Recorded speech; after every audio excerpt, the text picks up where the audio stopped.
What was she doing? She had never behaved like this, her comportment with American people a long-time matter of tiptoeing and averting her gaze, often from her own image. Interacting with American people was very much like being a bride. Just because it was an occasion for something out of the ordinary and festive by way of its novelty, that didn't mean that it was a time for self-indulgence. There was a larger purpose to it, which was to endure. Take, for instance, the literal process of immigration. The procedure of getting from Ellis Island to their berth in Jersey was a wet and quick one. Mohan's arm wrapped around her back, not her waist, protecting her but moving her along. The swirls of New York and the bay like some nightmare split open and bleeding. The weather cold, as she had expected for the winter, but so much rain, a type of rain that she had never felt, which seeped into her sari and coat and deepened their already deep colors. This all felt like an extension of the wedding itself, and Ranjana kept her head down and her center knotted up. She simply had to endure getting from one end of the world to the other, without losing the unmistakable, ephemeral fact of her status as bride. When they finally arrived at their friend's house in Edison, Ranjana had to use 3 towels to dry herself off, including one of the enormous beach variety. Within seconds, it dripped with the watery excess of her hair. Naked in a cramped child's bedroom, she caught her reflection in a long mirror, stickers clustered at its bottom. The abbreviated wings of her shoulders, her breasts small, as if hung on her frame with a sling, the slim columns of her legs intersecting in a dark cloud. The mehndi on her hands and feet had lost none of its scarlet polish. There you had it. She had made it to America. She was still a bride if her hands and feet were any indication. As she pulled on a nightgown that her host had given her, a fluffy white bag with small pink ribbons festooning its front, she could feel Mohan's arms still fastened around her. As they slowly negotiated their way into an American life, Ranjana learned to re-emphasize her shyness when dealing with her white counterparts. Mohan did all of the talking anyway, moving them into their campus housing with little fanfare, everything as he had envisioned it, he claimed. Ranjana became obsessed with the number of reflective surfaces in their home, the toaster, the microwave, even the pearly block of the refrigerator. Section trifold in its vanity, the silver disc of a mirror affixed to the shower's tile so that Mohan could see himself shaving. One room where Ranjana kept her sewing machine and Mohan kept his books even had one wall covered entirely with mirrors.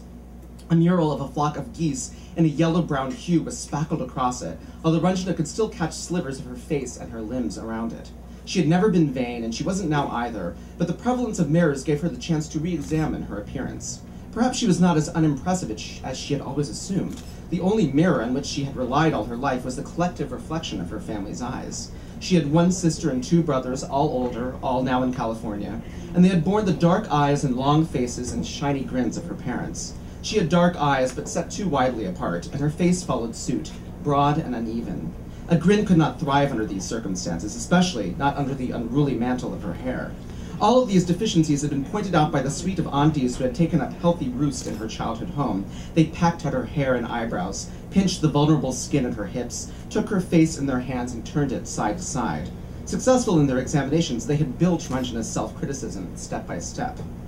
Absent from Ranjana's American life, they could not hold their mirror up to her now, and she sought the unbiased approval of this mirror-flecked apartment, hopeful yet aware of her naivete.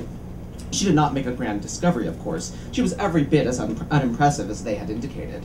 Free of the tribunal of aunties, she began to take grim pleasure in seeing her homeliness anew.